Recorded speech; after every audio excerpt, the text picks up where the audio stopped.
Wherever Rosie O'Donnell's gone, she's probably eating a leprechaun.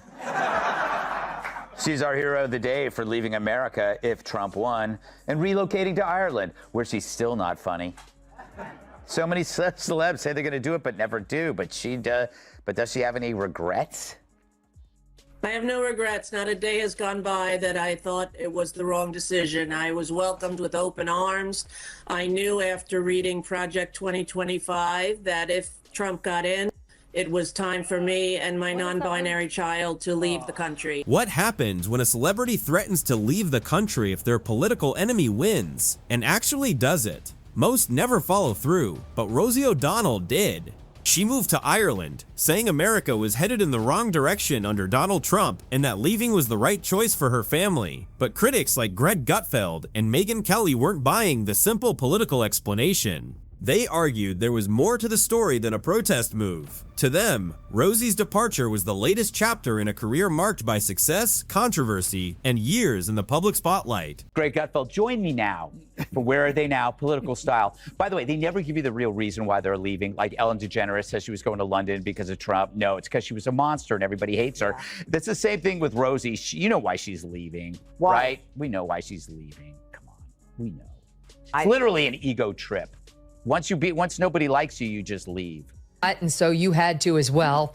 The following clip from Sex and the City, their latest sequel. I don't know. Oh, I know what this is. Oh, no. I'm sorry, Jashinsky, but it's happening. It's happening. Oh, no. For the listening audience, we are about to see Miranda, the character played by Cynthia Nixon, who is so annoying, in bed with a virgin nun played by Rosie O'Donnell. I just threw up a little in my mouth. Go ahead, roll it. You are amazing. Oh, I have never experienced anything like that. Ew. Oh my God. I'm so grossed out, Emily. You have to talk. I can't. Before she became known as a political firebrand, Rosie O'Donnell was seen as the Queen of Nice. In the 1990s, her daytime talk show was a huge hit, full of light, family-friendly entertainment. She was America's friendly neighbor on TV, always upbeat and down to earth. She loved Tom Cruise, tossed balls into the audience, and promoted Broadway shows with real passion. She built a sweet, welcoming brand around being relatable and kind, a calm spot in the busy world of daytime television. Her influence was so strong that just mentioning a book on her show could send it straight to the bestseller list. She was everywhere, adored by many, and it felt like her time as America's sweetheart would never end. But behind that cheerful Kmart-style image, another side was forming, sharper, more direct, and far more intense. And it wouldn't stay hidden forever. Else betrays them.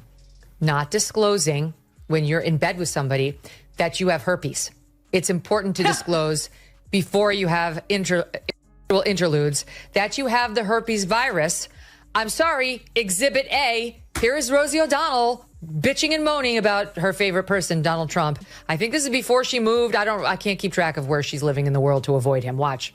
She came out later and told the world Donald Trump inflicted herpes from stress. And I wonder, Eliana, whether really there was a legal obligation there for her to disclose that to the character of Miranda.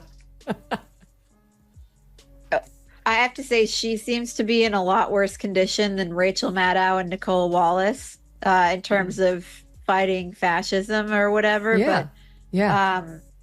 I don't even have a response to that. No, you can't. It's stomach turning. See that. It's too upsetting. Anybody wanted Donald to see Trump that. would never inflict herpes on Rosie O'Donnell. I think he's made that very clear. The first real cracks in the Queen of Nice image showed when she joined the panel of The View. The warm, friendly talk show host was suddenly replaced by a more intense political voice, ready to argue over the big headlines of the day. The show often turned into a verbal battleground, and Rosie turned into one of its strongest fighters. Her on-air clashes became famous, but the most unforgettable moment came during her heated split-screen argument with conservative co-host Elizabeth Hasselbeck.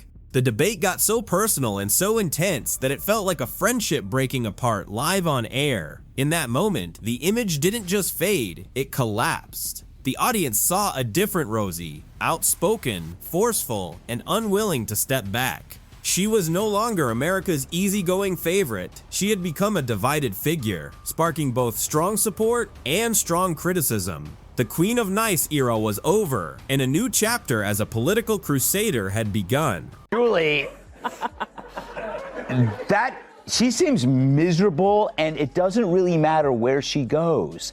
She's trying to get away from whatever is inside her, because I looked at her and I go like, wow, she has changed. I mean, she's changed, but she's also the same. But I love that she deported herself because she's so upset about the illegals being deported. So she deported herself, which is good for her. But I don't know if she really did her homework because Ireland has a ton of illegals. Yeah. In fact, Ireland and the United States are both actually right up there. England's not doing much better. So Ellen DeGeneres and Rosie O'Donnell, I guess, are where they should be. But I love that they actually... But no issue would define this new era more than her long, bitter, and deeply personal feud with Donald Trump. This war of words began long before he ever considered running for president, sparked by a celebrity dispute over his handling of a Miss USA controversy. What started as a typical Hollywood spat quickly escalated into something far more intense and personal. For Rosie, it turned into a kind of crusade. She used her platform on The View and later her large Twitter following to repeatedly criticize him. He responded in kind, hitting back with harsh personal insults. Their conflict became one of the most well-known celebrity rivalries of the modern era. But as Trump's political rise gained momentum, Rosie's commentary grew more urgent and increasingly consumed her public voice. The feud was no longer just a media spectacle. It had become a defining part of her identity, an obsession that followed her for years, and ultimately led to one of the strangest TV moments in recent memory. Oh my God. I'm so grossed out, Emily. You have to talk. I can't. You're grossed out, but you're not sorry. You're just forced us. Why should I be the only one who suffers? You all have to suffer. We're in it together.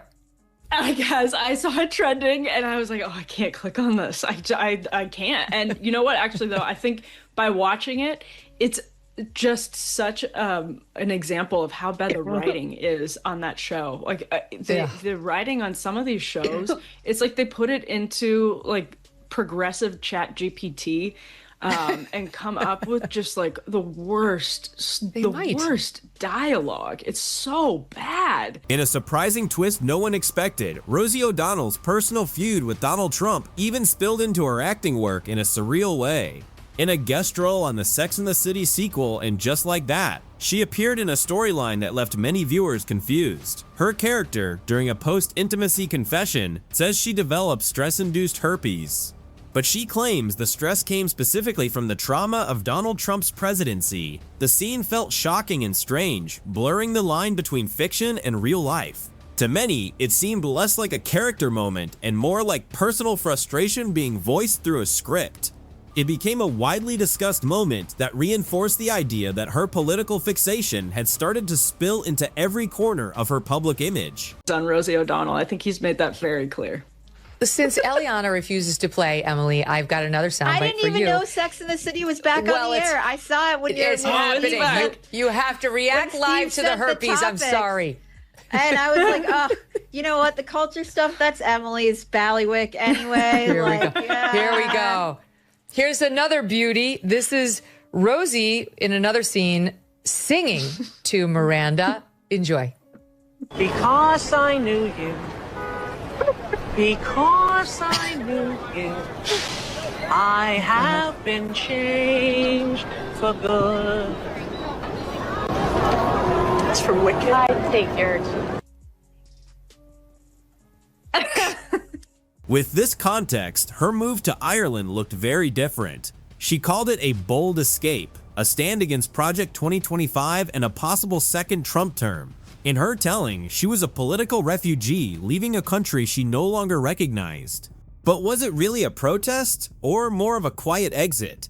For years, Rosie had been in the public eye, but her influence had faded, her talk shows were long over, and her online voice had become mostly outrage. Was she escaping a political future she feared, or a career that had already cooled in America? It's easy to look like a martyr when you leave, but it can also be a way of stepping off a stage where the crowd has gone quiet. Her move felt less like the start of a new fight, and more like the closing chapter of a long public run. Rosie O'Donnell ditching the U.S. for Ireland in the wake of Trump's victory, and the president is responding. Watch it.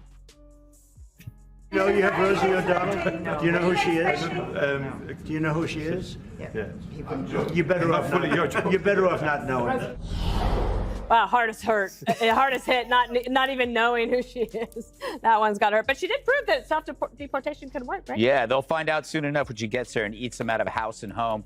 You know, I have this idea, and I'm going to give it to Fox Nation because that's the kind of person I am. You know the V8 specials, Where Are They Now? Yeah. They need to do Where Are They Now for political moments. The legendary debate, Trump, Megyn Kelly, Rosie O. Where are they? So you have where did they, like one catapulted to the presidency, one went to NBC and then to podcast stardom, and the other one went to the land of the potato. Enter Greg Gutfeld and Megyn Kelly, two media personalities known for calling out what they see as celebrity hypocrisy. In their view, Rosie O'Donnell isn't a bold activist, but a cautionary tale.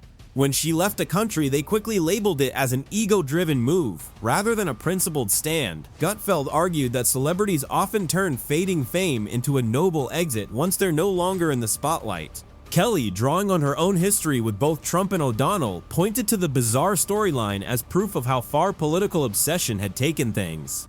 Their shared verdict was blunt. Rosie O'Donnell, in their framing, is stuck in a cycle of her own making, seeing herself as the hero in a story where she may also be the problem. Rosie is so outspoken. Imagine the horror in being a Democrat, like maybe a normal Democrat, like an old, blue dog Democrat, Eliana, and having one of the people most associated with your brand out there pointing to some huge growth right underneath her nose, saying it might be a pimple or it's a herpes, and then delivering an update, it's a herpes. I have herpes. Look at my herpes virus. It was caused by Donald Trump, and then asking us to picture her in bed with a vibrator and Cynthia Nixon. And then they're like, why can't we get young men on Team Blue? What is it? Ultimately, Rosie O'Donnell's journey is often framed as a case study in how fame, ego, and a lack of self-awareness can become a destructive mix. She went from the Queen of Nice, a figure who once united audiences, to a self-exiled commentator seen by some as thriving on division. Her story is used as an example of what happens when personal grievances grow so loud they drown out everything else. While she may view herself as a voice for the people, speaking from abroad, others see something different, a figure shouting into the void, wondering why fewer people are listening. The irony, critics say, is that in trying to escape her biggest political rival, she has only kept herself tied to him. The Queen of Nice is gone, replaced by a cautionary tale about how quickly public favor can fade.